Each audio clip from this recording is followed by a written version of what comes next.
Доброго вечора, пан Скрипін, доброго вечора, пан Білецький. З огляду на ті акції, в яких ви берете участь, хотілося б від вас почути вашу чітку позицію загалом. Ви проти Мінського процесу? Угу. Ясно. А чого ви не запитаєте про формулу Штайнмаєра? Це правильно, до речі, абсолютно питання. Я дякую за питання. Чому це правильне питання? Тому що формула Штайнмаєра – це всього-навсього 2 пункти з 13 пунктів другого Мінську. Все. Перша початкова формула Штайнмаєра була на кількох сторінках. Ну, слухайте, я ж теж відстежував позицію. Ну, дивіться, мене теж є зацікавлення розпитувати про це, не лише про акцію, яка відбулася, тому що акція, вона, зрештою, зараз дала реально новій владі козир, а ми не можемо відступати і відводитися нікуди, насправді, тому що люди є. Це з одного боку. З іншого хочу нагадати, що я ставив президенту Зеленському питання, чому війну він не називає війною. От ви зараз сказали ООС, а мене від цього так от ковбасить, від АТО і ООС. Тому що є проста позиція притримуватися законодавства України. Закон України, закон і Конституція говорять про те, що у випадку агресії, тобто нападу на Україну, має зібратися Рада національної безпеки і оборони, яка говорить президенту, оголошує воєнний стан. Президент має оголосити воєнний стан своїм указом на визначених територіях. Я підкреслюю, не по всій Україні. Це можуть бути території намальовані, не обов'язково це географічні кордони районів, областей.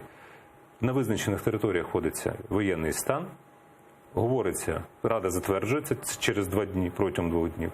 І всьому світу говориться, на нас напали, ось агресор, ось наш воєнний стан. Це не значить, що треба воювати. І Зеленський мені на це питання, між іншим, конкретно не відповів. Сказав, ви готові? Та бачите, є просто логіка. І тому, ясна річ, якщо зараз це відбувається, то, власне, чи ви проти Мінська, чи проти формули Штайнмаєра, чи треба назвати війну війною, я до вас можу поставити це питання, хоч ви і не президент. А припинити оці симуляції, симулякри АТО і ООС. Війну війною треба називати, це, мені здається... Юридично, я не просто... Я про юридично кажу, це просто ознака здорової логіки і все.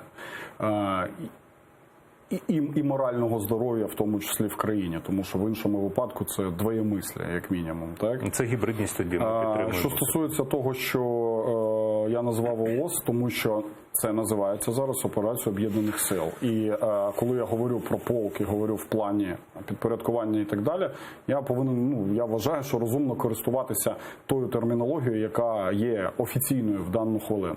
Що стосується Мінську, я принципово проти мінських домовленостей. Мінські домовленості – це 13 пунктів. Фактично, жоден з яких не є на користь України. Єдиний пункт, який є на користь України, формально, так, там, 9-й, може мати це про отримання нами контролю над кордоном. Не прописаний абсолютно жоден механізм, що мається на увазі. Може мати широке трактування. Наприклад, він може мати наступне трактування. Народна міліція ДНР. Якщо ми визнаємо оці території і владу, яка там зараз... Про мінські домовленості зараз. Про мінські домовленості. То ми повинні визнати в цих окремих районах Донецької і Луганської областей, ми повинні визнати також створення народної міліції, яка буде частиною українських безпекових сил. Так от, та сторона може трактувати контроль над кордоном з Російською Федерацією як те, що на цьому кордоні буде знаходитися народна міліція ЛДНР, яку Україна вже на той час буде визнавати абсолютно. Регулярна армія ЛНР, вона так і називається. Ні, вона називається зараз Армійський корпус 1 і Армійський корпус 2. Народна міліція. Ні, вона не називається. Ні, зараз уже не називається. Називалася, я кажу, в минулому часі. Роман, народна міліція – це термін, який є в пункті 11 Мінських домовленостей. Тобто там чітко зазначено, що органи місцевого самоврядування після того, якщо ми визнаємо ці вибори на Донбасі і так далі, можуть створювати ту саму народну міліцію. Ні структура, ні чисельність, ні озброєння там абсолютно не прописані. Тому так, я проти Мінську. Я проти Мінську, тому що Мінськ жодним чином не дає жодних безпекових гарантій країні. Він заморожує конфлікт. Він перетворює цю територію на чергову квазіреспубліку, абсолютно, яка, мало того, інкорпорується в Україну. І ми ще й будемо нести всю повністю економічну і соціальну відповідальність за цю територію, причому що влада і військова влада залишиться повністю в руках росіян, ну або там агентів п'ятої колони, як завгодно. Дивіться, Тому так я проти Мінського, і я за не за відхід від формули Штайнмаєра. Я за повне припинення Мінського процесу і